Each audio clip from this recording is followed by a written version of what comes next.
Thank you for joining us today for this month's University of Wisconsin Division of Extension Badger Dairy Insight webinar, a monthly webinar series offered on the third Tuesday of each month. It provides the latest research, dairy-based information to improve animal welfare and breeding and genetics, selection, automation, and modernization. My name is Angie Elness, Ag Educator for Manitowoc County, and I will be your host today. We hope to provide this opportunity for informal discussion on today's topic. Since this webinar format, please add any questions or comments in the Q&A button at the bottom of your screen. At the end of this webinar, it's recorded and we'll send you a link of the recorded webinar for anyone that registered. It will also be on our topic hub and also on Dr. Victor Cabrera's site. Our speakers today are Dr. Gustavo Mazon and Dr. Victor Cabrera. They are both from the University of Wisconsin-Madison. Dr. Gustavo is a Postdoctoral Research Associate, and he focuses on assessing technology adoption on dairy farms and creates educational resources to promote AI, artificial intelligence, and data technology in livestock production systems. Dr. Cabrera combines applied research, interdisciplinary approaches, and methods to deliver practical, data-driven, user-friendly, and scientific decision support tools for dairy farm management. These scientific tools are improving dairy farm profitability, environmental stewardship, and long-term sustainability. They will also give an update today on the Smart Farm Hub, which is a collaborative research and extension initiative funded by U.S. Department of Agriculture and the National Institute of Food and Agriculture. With that, take it away.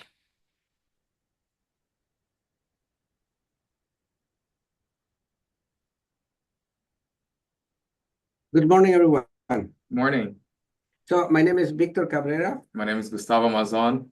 And we're very glad to be here today and share about new technologies in dairy farming and update on the newly launched Smart Farm Hub. I think you're going to find a lot of nice new information here that could be very useful for dairy farming.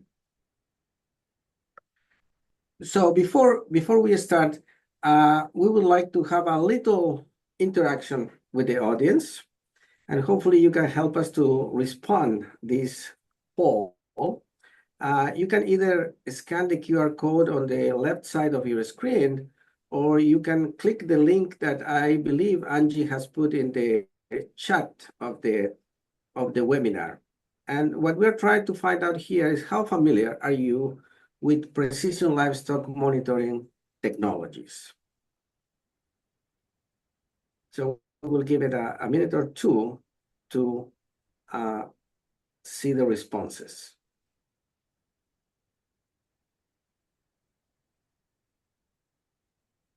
And this will update constantly. And the more we do, the more information we get, and the more we can tailor the talk towards the next ones. And especially this link, as it's going to be available online, more people are going to be able to participate, respond, and provide us with feedback. And that information is going to be super useful, especially on the Smart Farm Hub side, to tailor how we develop further educational resources in the future. So right now we see like a even divide between the use of technologies, with people being mostly an equal divide between people familiar and not familiar. I have a couple answers popping on my phone. And of course, after testing technology, it seems that it's not working a little bit. But as I can see here, looks like most of people are slightly familiar with the technology. Should we refresh this to see if it comes up? It should have refreshed. Of course, we talk about technology and it not always updates as it should be. As it should. Because now we are testing this in inside the Zoom, and sometimes it makes it different. see if we have an updated version. Now we have 43 Yes, answers responses submitted. are changing. That's very nice to see. So, and we can see here, very interestingly, we have about quarter, 24% somehow, somewhat familiar with these technologies, but also we have a 15% that are extremely familiar. Very interesting to find that out, as well as the fact that there is 18% of respondents that say that not at all familiar. So I do think what we're gonna cover today, it's gonna be useful to all the spectrum of familiarity with these precision technologies. Those who are very familiar will also find out, I believe, some new things and new concepts and ideas that could use, as well as those that are not as familiar with these technologies. So with that, I think we should move to the next step. So it's updating, I guess. We have more.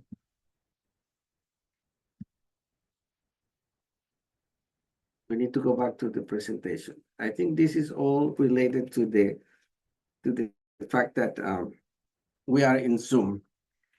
So this is the outline. This is what we're gonna cover today, and we really are glad to be here with you sharing this. We're gonna talk about a little bit the introduction of the current overview of the dairy industry and these technologies. What are the technologies available? Then we're gonna talk about, interestingly, adoption and perception of these technologies by farmers. We have some data, freshly new data to share with you. And then we're gonna end up with the educational resources on technology that are fully available to you online to explore. And we are gonna end up with a few interesting take-home messages. So with that, now I'm gonna pass to Gustavo. Actually, in this part, he's gonna talk about the precision technologies available. Yeah, thank you. So I want to start a little bit making a parallel between the use of technologies in our dairy lives and the use of technologies in cows and dairy farm in general. I think nowadays it's super common, like everybody has a smartphone in their hands, smart watches, smart glasses are becoming even more common. And especially if you're an athlete or practice some sort of sport, there's even more smart gadgets that can track your location, your performance, your heart rate, even like sometimes like blood oxygen levels as well.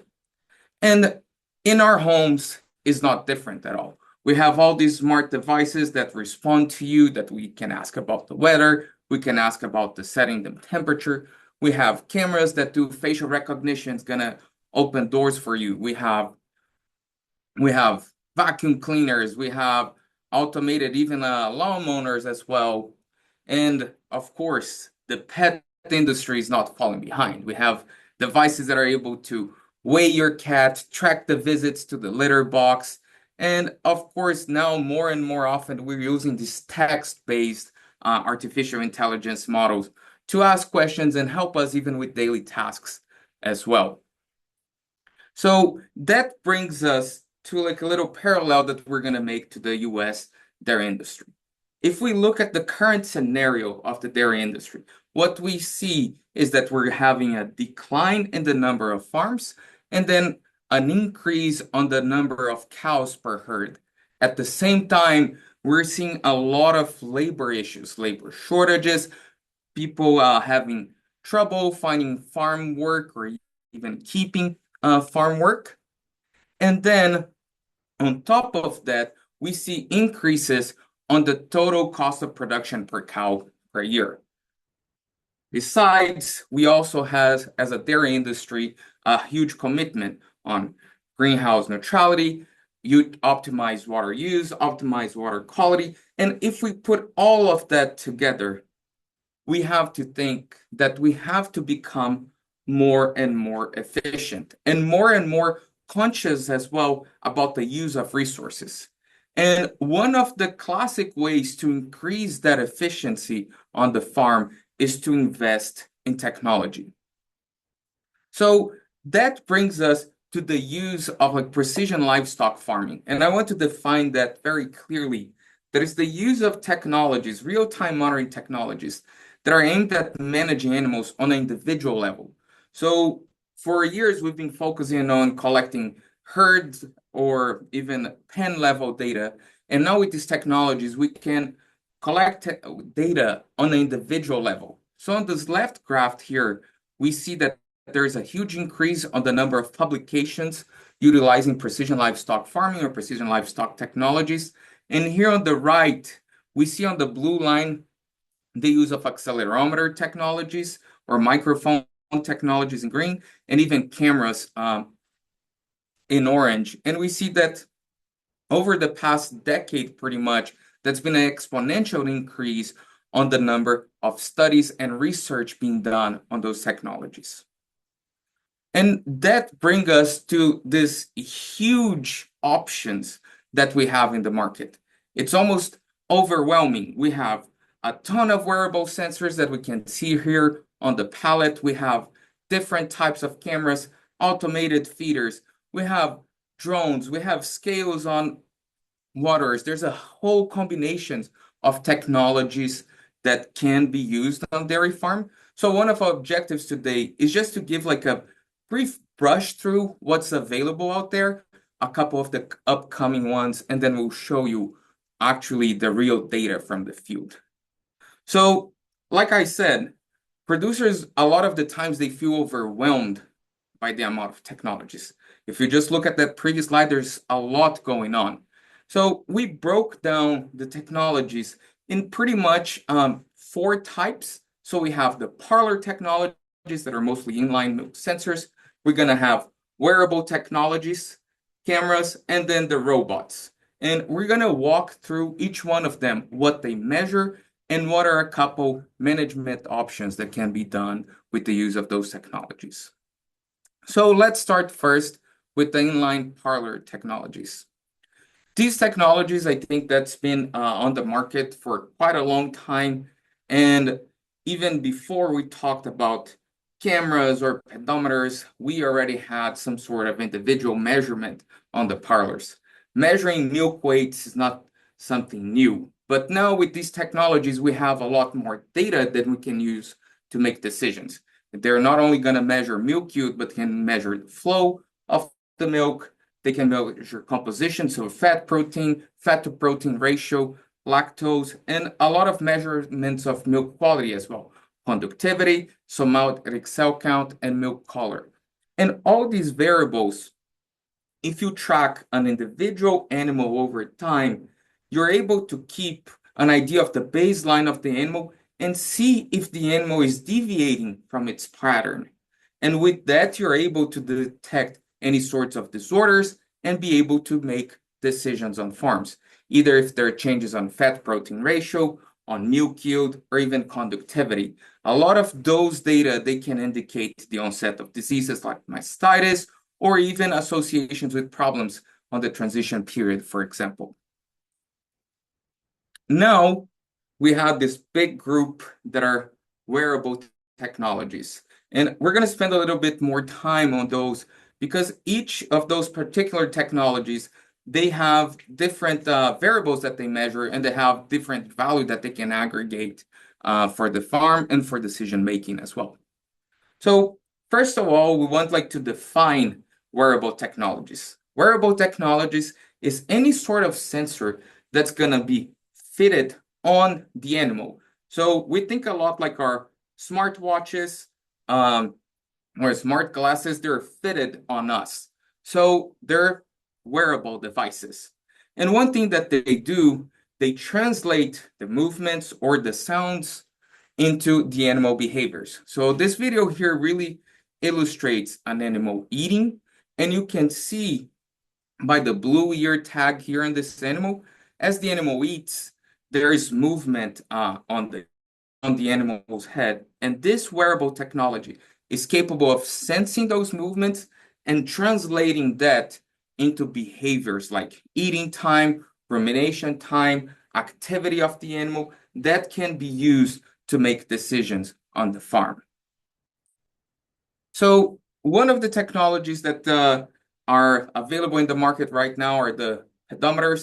Pedometers, they're pretty much one of the first wearable technologies that we had there. There's some data showing even work with pedometers back in the 70s. And similar to the smartwatches that we have, they can measure the number of steps of the animal, they measure activity, standing time, and lying time. And all of those variables, they've been used a lot for reproduction purposes, as the animal tends to increase activity around heat, but also they can be used a little bit for disease detection or detecting animals that are in risk of disease.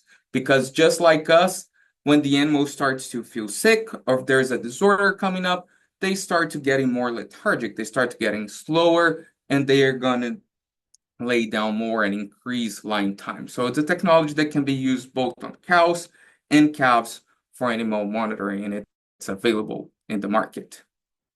Another technology that we saw a little bit briefly are going to be the ear tags. And I think that differently from the pedometers, they're not going to be able to tell you if the animal is standing or lying, but just generate you an overall activity level of that animal that can still be used to make decisions on the farm. But on the other part, they provide farmers with information such as eating time and rumination time. And of course, those two measures, they can help farmers make decisions based on dietary changes on the farm and even animal management. If feeding is happening at the same moment, there's a lot of information and value that these sensors can bring for nutritional management on the farm. And some ear tags as well, they have an opportunity to provide farmers with the ear temperature of the animal that can also be associated with the onset of disease. Another very interesting technology that we see out there in the market are rumen boluses. And these work a little bit differently. Instead of being fitted outside of the animal, like a collar, a ear tag, or a pedometer, they're fitted inside of the animal. So this animal is going to be fed a bolus that's going to sit in the rumen of the animal, mostly on the reticulum. And this bolus is pretty much a lifelong technology that will stay there and it cannot be removed or tampered with, which is interesting, especially for animal traceability, as it cannot be tampered with. And it's able to measure the temperature on the rumen, the activity of the animal as well. So similar to the other wearable technologies, even it being inside of the rumen, this technology is able to gather information on the animal activity patterns. Because it tracks temperature, it can give us some insights on the water drinking behavior of the animal as well, based on the temperature variations in the rumen. As the cows drink water, we have a spike down in rumen temperature, and that can tell us a little bit of the water drinking patterns of those animals. A couple of rumen boluses as well, they're able to give us rumen pH, which is very interesting measurement, especially to evaluate diets and make management decision based on those. And now more recently, they also have a proxy for rumination. And we have to understand that the rumination measured by this bolus is a little bit different than measured from the other technology because it's a rumination movements inside of the rumen instead of the rumination that we see the animal chewing the cud. But still very valuable information that can be made either to assess diet management and also animal health as well. Now that we covered the wearable technologies a little bit, I want to venture into a different world, which is going to be cameras. Different than the wearables, the cameras don't need to touch the animal. We can have a single camera that monitors a group of animals, and also a single camera is going to be able to record different behaviors and also perform multiple functions. So different than wearables that you need one sensor per animal, and they normally do a very specific functions. Cameras, a single camera can monitor many animals and record several variables that can help us make decisions. So to understand cameras, we have to present the concept a little bit of computer vision systems. And computer vision systems is nothing but like an artificial intelligence system that it's aimed to describe the world through the images. So we're going to provide a computer and an algorithm like we see here, a normal video or a normal image. It's like we see here, a top-down view from a group of heifers. In this picture, we can see individual animals. We're able to see if the animal is on the feed bunk or not. So we get this picture and we label a bunch of them manually on the computer and teach the computer how to interpret these images.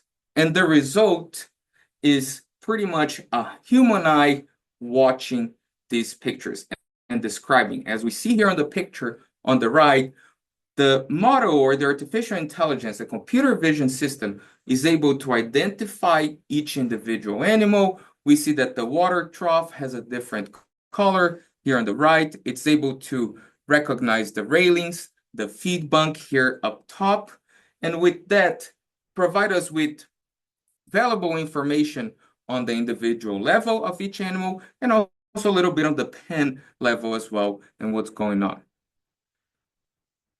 I think one of the big applications of cameras, and especially one that's being applied over in the field a lot, is cameras to measure body condition score of animals. And we all know the importance of body condition score for animal management in general, especially during that dry off and transition period, and also to evaluate the negative energy balance and just manage dietary aspects of the animals in general. But one of the major flaws of the body condition score system is that it's very subjective. Sometimes like cows are passing by very fast, or people cannot agree within the score, or there's like a lot of variation even on the way that a single person evaluates the same animal over time. So here we wanted to bring an example. We have two pictures. The top picture is a picture of a cow 21 days before calving, and the bottom picture is the same cow 14 days before calving. These cows were scored by a trained observer on body condition score, and this observer scored this cow as a body condition of 4.0. But then we had at the same time cameras evaluating the body condition of these animals. So 3D cameras that measured the distance between the camera that was placed at the exit of the parlor and in the alleyway. So as you can see here in the picture, these cameras were able to measure the contour of the body of the animal. And then here on the bottom picture, we see that these cameras were able to detect a difference on the body shape of this animal. And this is very interesting because the cameras, the wearables, the milk sensors, all of these technologies, one thing that they do very well is detect changes that cannot be seen by the naked eye. And I think this is a very clear example that shows animals that were managed visually and manually by people. And then when we incorporate technology, this technology can bring us different information than what we're seeing in real life because they're more sensitive and easier to detect changes. The computers do it a little bit better than we do sometimes. Another option for the use of cameras is to detect lameness. I think we don't need to say how big of a problem lameness is on farms. It not only affects animal health, it affects animal welfare as well. And even very similarly to body condition score, it is a little bit of subjective on how to score lameness. There are 2 or 3 different score systems, a 3-point score system, a 5-point score system, and people don't always agree if an animal is lame or not. So we have work here that's been done at UW at Dr. Doria's lab of the development of these cameras that can be used to measure locomotion score of the animals and do early detection of lameness. So for example, they can measure locomotion score similar to what we would do visually, and they can also track the walking speed of the animal, stride length, head bob, back angle, and a lot of other measurements that you can see. Each tiny point, both on the top and the bottom video, are being tracked by those cameras. And as we said before, technologies, they measure data on an individual level. And if we track an individual long enough, we would know if this individual is deviating from its normal. And with that, we're able to take action early to prevent the use of antibiotics or even to improve just overall animal health and welfare. So if we're able to track these animals with the use of technology for longer periods of time, we're able to act and change and adjust our managements earlier as well. Another option of the use of cameras is very similar to the first example that I showed on the computer vision. We can use these cameras to monitor animal behavior. Here we see a study that was also conducted by Dr. Doria's group at the University of Wisconsin. These cameras were very accurate at detecting each of these heifers in the group and also in assessing the feeding time. So how much time these heifers spent in the feed bunk, the number of visits they had throughout the day, the length of these visits, and the interval. So this gives us not only valuable information on how the animals are behaving on the pen, but also helps us do some assessments of diet as well. And now, more and more, we're having some cameras that are able to detect some social interaction. So maybe animals that are being bullied and pushing off feed, and being able to detect those as well to help us make action on the farm.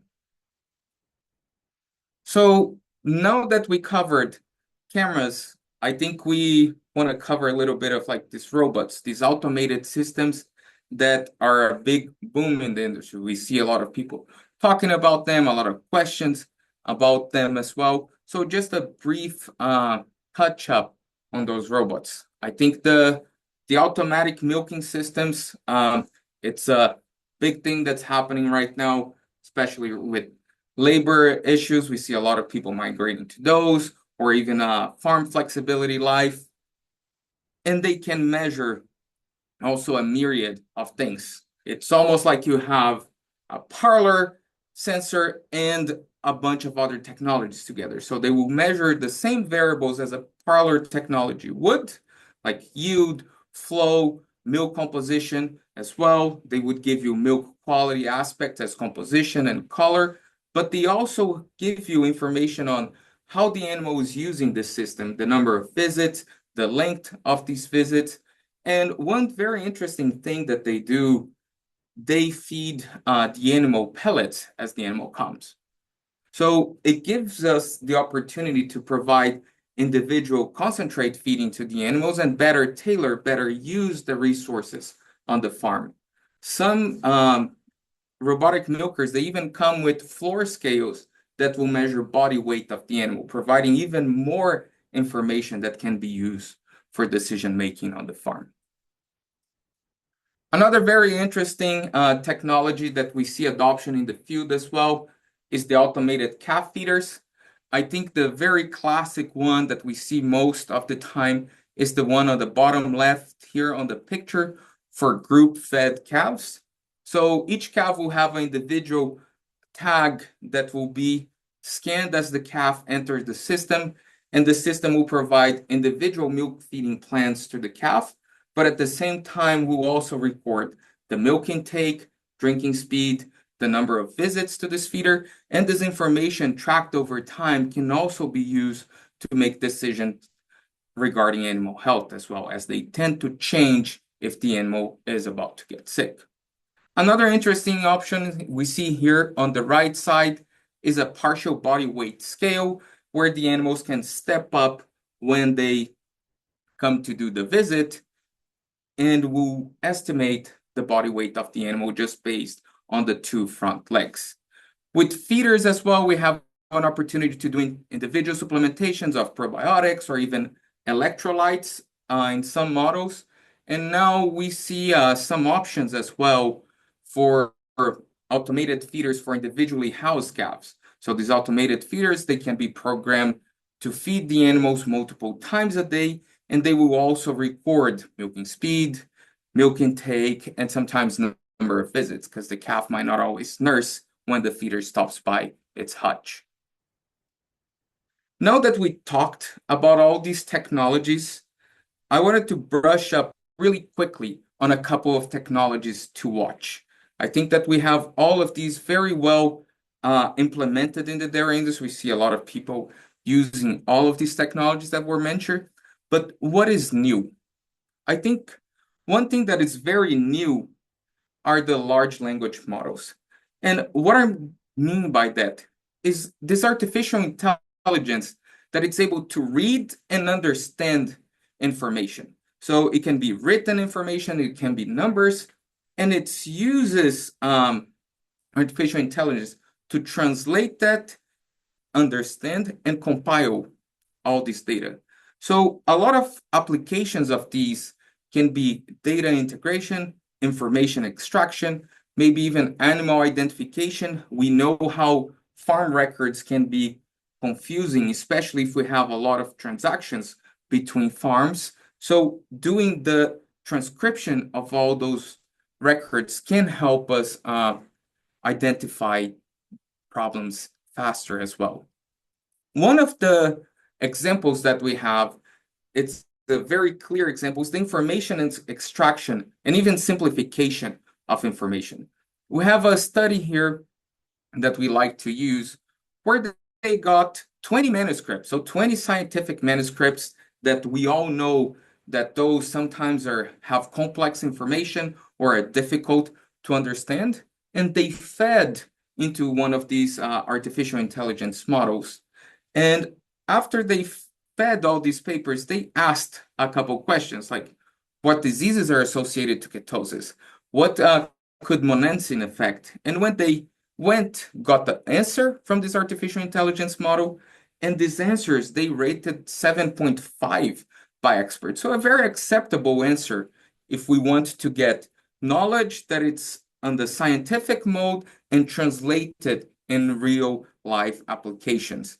And actually, we wanted to put here on the screen a couple of these tools that are available right now. If you have sometimes like an article that it's hard to understand, that needs to be summarized, these tools can help. You can upload articles into these tools and ask questions about it, and it will give you very detailed answers.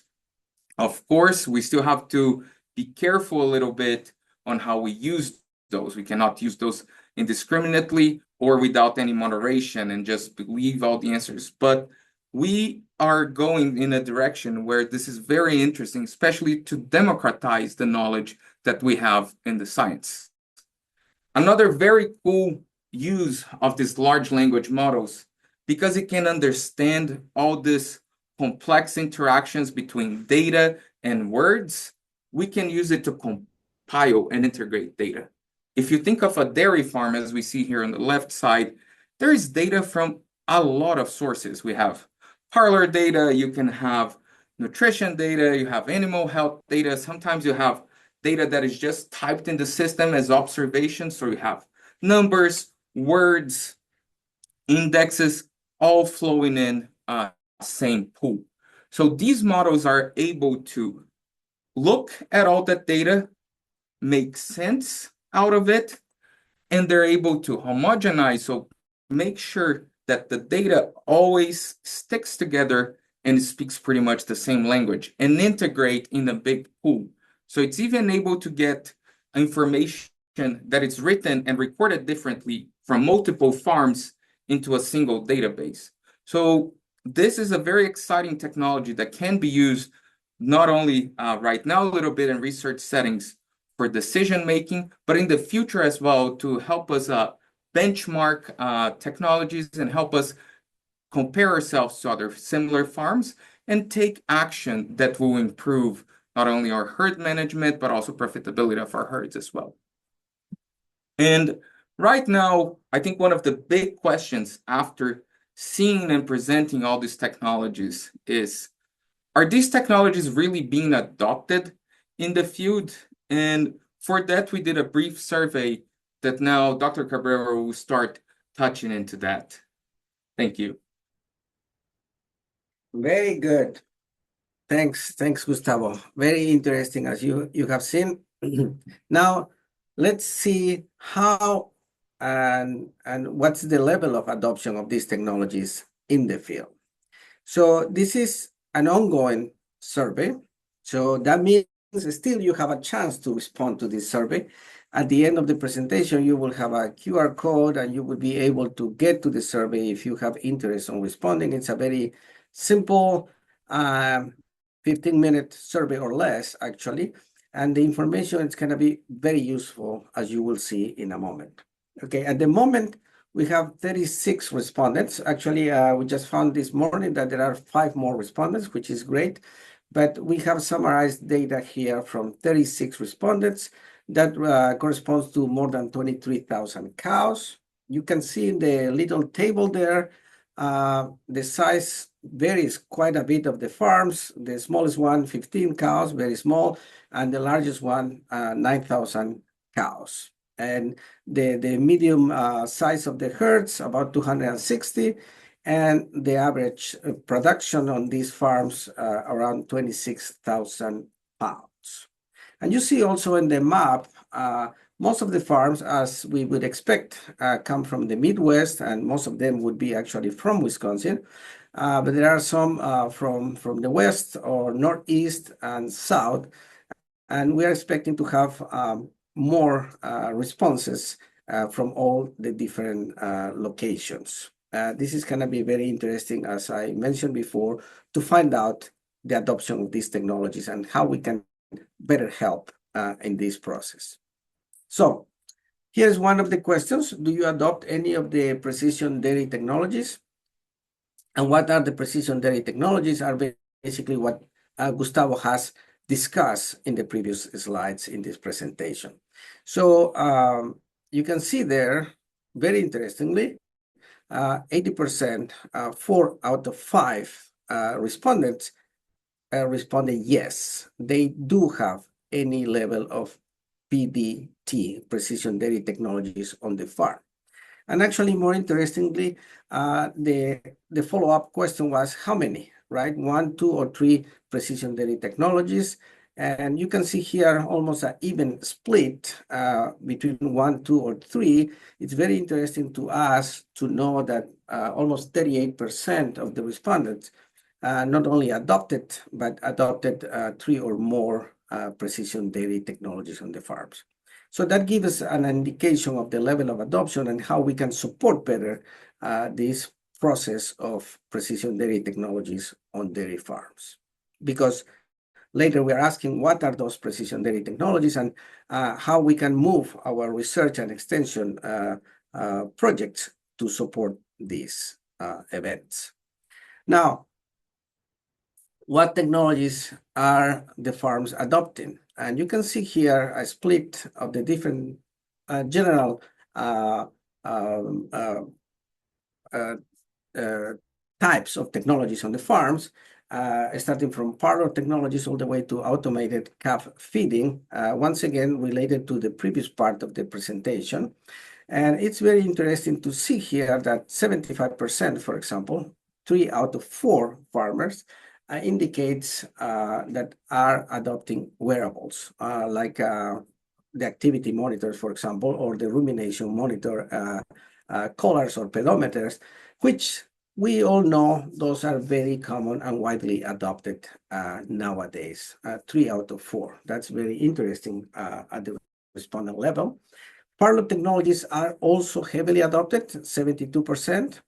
You can see it was surprising to us to find out that already 11% of respondents are using some level of cameras on the farms for the decision making.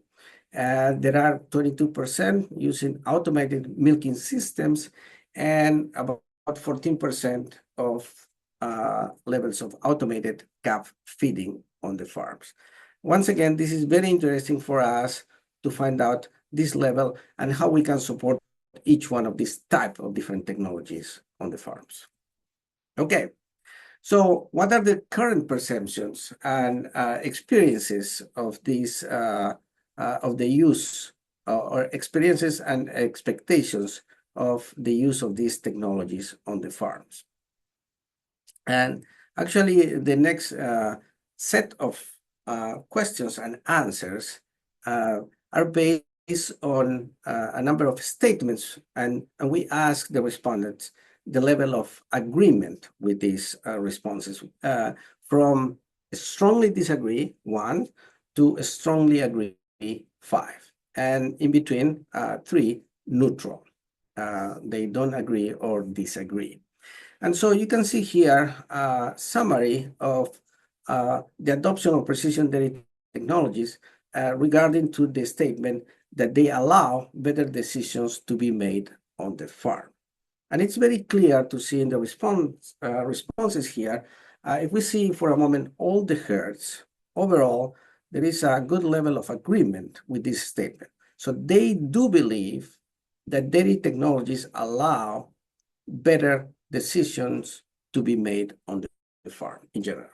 And if we actually break out this by size of farms, you can see that the large farms have even a higher agreement, all the way to reaching a stronger agreement with this statement that they do believe strongly that they can do better decisions using these technologies. But in general, there is a good level of agreement on the belief that precision dairy technologies are useful and allows them better decisions.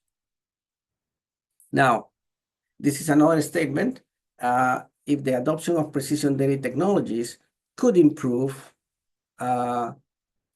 service provided by the consultants. So once again, 1, strongly disagree, 5, strongly agree.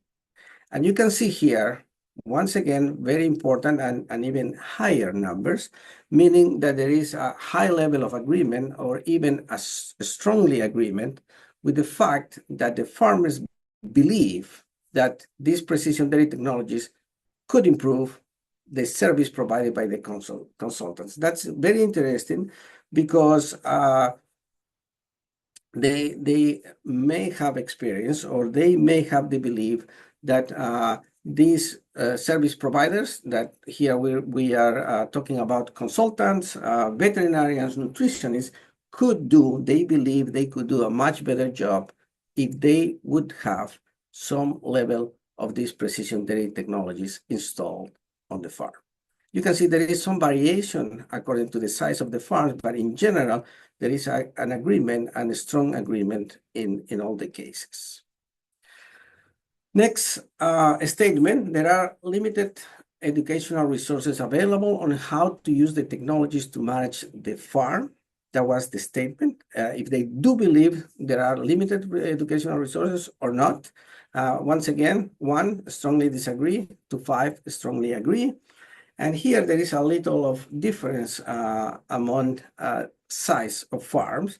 If we look first to all the herds, they are in the neutral, getting close to the agreement level. But that's very interesting to see. And if we contrast that actually with the large farms, they are in the agreement or close to the strongly agreement. So that for us is a very interesting finding because we can find some difference among size of farms. Like if, for example, if we compare the large farms with the medium farms are clearly in the neutral side and the large farms in the agreement or strongly agreement side. So here we want to dig further. We want to dig further to find out why is that difference. We believe, for example, that maybe all the information available there is related to medium farms. That's normally the way we work and we produce information. And maybe the large farms and the small farms are not are not in the same category, and so they feel different about the level of educational resources available to them. Another reason could be, for example, large farms probably are higher level, they have higher level of adoption of these technologies, and therefore maybe they find as they are adopting and using these technologies, more lack of resource available out there. In any case, I think there is an opportunity to provide more educational resources for better use of all these technologies. Now I can move on actually in a response how we can provide actually these educational resources. And based on previous information and information we are collecting to this survey, we are developing this Smart Farm Hub, which is an online platform to prepare farmers, students, and all industry professionals for the digital agriculture era, specifically on dairy and livestock production systems. So in the bottom line of this platform is democratize AI. And we do that by providing knowledge and tools that are necessary to adopt and manage all these digital technologies. And our team, all the team working on this platform and all the information that is available on the platform, it is portrayed here. You can see on the left side, the faculty involved on this, and on the right side, postdocs and students. So it's a interesting, a large group, and I think very knowledgeable on what we can produce and provide as information as these new technologies continue evolving. So we have a number of resources available on this Smart Hub, Farm Hub already there, and these will continue to be up to date. We have extension articles. We have a number of recorded webinars. We have a list. This is going to be a very interesting technology list available there. Farmers and practitioners interested in adopting or finding out more information on specific technologies, they would be able to search the technology and find out what are the research behind these technologies and find out to either better use these technologies or decide if to adopt or not these technologies for the specific goals and purposes they would have. We do have podcasts and social media, most of the social media actually in Instagram at the moment. And the podcasts are short videos with specific and very important messages, as you can see here down in the screen. These are being released in a temporary fashion. We are trying to find out all the leaders in the industry, in the digital livestock dairy technology, and we try to get their ideas and their motivation and knowledge into the platform.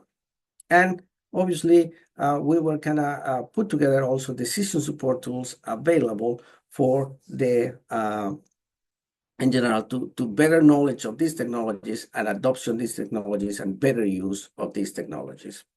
And we are planning in the future as well to team up, as we are doing nowadays with Extension, which is great, to put together courses, demos, and field days, and all those things that are related to the digital agriculture and the adoption of these new technologies and better use of these new technologies. And now, actually, I would like to move on to our next question in our presentation here today. We would like to know, in just one or a few words, what are some benefits you do perceive from adopting precision dairy technologies? Once again, the precision dairy technologies could be anyone and mostly related to what was the first part of this presentation. I do believe we need to refresh this. And I think it's important also to say that, well, all this information and word cloud will be used like in the future. This data will become available through the website as well. And we want to share what everybody thinks about technology as well. I think understanding how people think and feel about these technologies is a huge part of like our extension mission as well. Now it should be updated in a second. So we have 11 answers flying in so far. We have a couple more people participating, and we already see people want to know about accuracy of the technologies, animal welfare being a great part of this as well. I think better decisions is showing up there more and more. And I think it's very important for us as well to understand what everybody's thinking. And of course, this data is going to be used by us at the university level to perform extension webinars, extension education as well, but it can be used by us to do research and even by technology companies or milk processors to understand the value of these technologies, understand what people are thinking about them out there. So we do have some winners there, like animal welfare, better decisions, animal health. That's interesting to find that out. But this is very important information, as Gustavo says. This is gonna guide us in our future work. Better decisions. Yeah, that's in the center there. Yeah, a lot of data related mentions as well. Accurate decisions, data, precise, value, accurate value, and a little bit on the economics as well, which is a part that we still don't know a lot of these technologies. We have a couple studies out there showing economic benefits for reproduction, but we believe that these technologies, they have a much bigger impact on the management of the farm as a whole. So thank you guys for participating on this word cloud.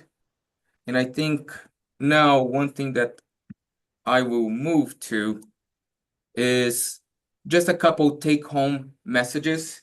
And I think one of the big take-home messages that we have on this webinar is that technologies are tools. They're not solutions. One thing that we have to understand, all of these technologies available out there, they're to help us make decision needs. But we really have to understand before adopting each one of them, what are the needs of the farms? What are some bottlenecks that we need to work on? Which technology would fit best depending on each case? And of course, how to use technology. It doesn't really matter to have the correct tool if you don't know how to use it. And of course, the adoption of technology may cause some challenges. We might have challenges with a lot of data coming in or what to do with this graph. New questions normally come up when we adopt these new technologies. So again, technologies are huge management tools. They're not solutions. Don't expect to adopt a technology and have all your problems go away. They will help us, yes, make decisions on the individual level, but we have to understand that if we don't use any of the data or the information that these technologies provide us, it's pretty much going to be a bad investment because you're not using it for what it's supposed to be used. And of course, there's some challenges that come to it. We need to change attitude a little bit on the farm to go from this gut feel and cow-driven knowledge a little bit to the data and cow knowledge. And that's hard to do still. And there's still very few actionable insights. Like very few technologies will give you a direct solution for a problem. They might be able to point out that something wrong or something different going on at the farm.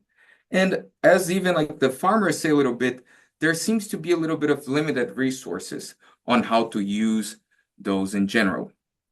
And with that, I think we would, first of all, like to thank UW for the opportunity to present this webinar, invite everybody to visit the Smart Farm Hub. If you're a farmer, employee, manager, or consultant, please participate in our technology survey. And this QR code here will take you to a link tree that will give you access to our Instagram page, to our survey, some of our articles, and partner labs as well. With that, I'd like to thank you guys again and open the floor for any questions.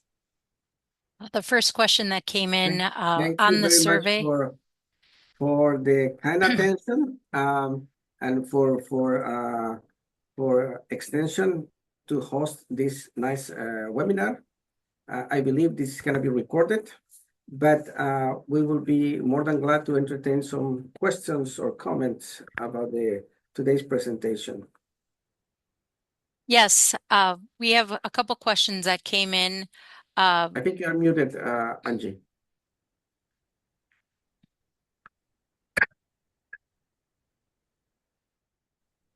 Can you hear? Hello? Yes, Yes. we can hear you. Can you hear right now? Yes. The question came in on the survey, what is the sizes of the small, medium, and large farms? The herd size on the small farms was less than 95 cows, and the large farms, I think they were more than 600 cows.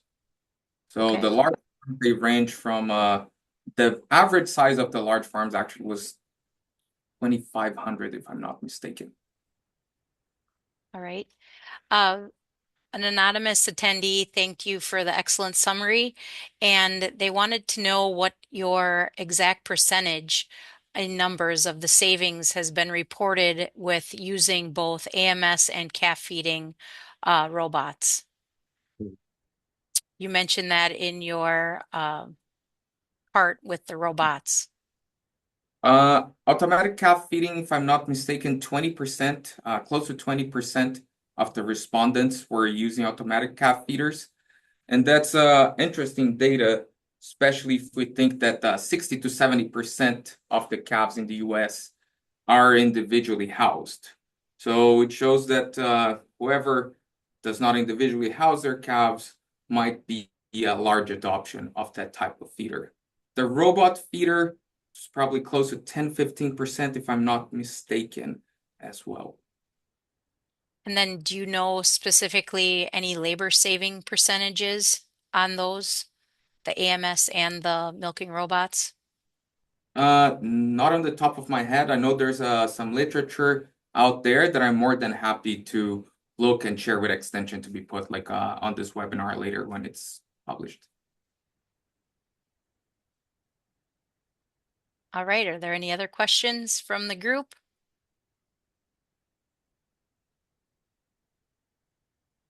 I will leave. I hope everyone had a chance to scan this QR code and the survey. Please fill it out. Everyone is